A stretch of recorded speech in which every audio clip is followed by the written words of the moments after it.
නටාලිය අක්කේ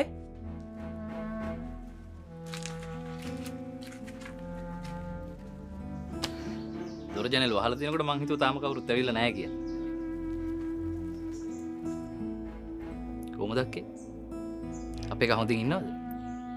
ඇත්ත කියනවද බොරු කියනවද කියලා දන්නේ නැහැ. හොඳින් ඉන්නවා කියලා තමයි කියන්නේ.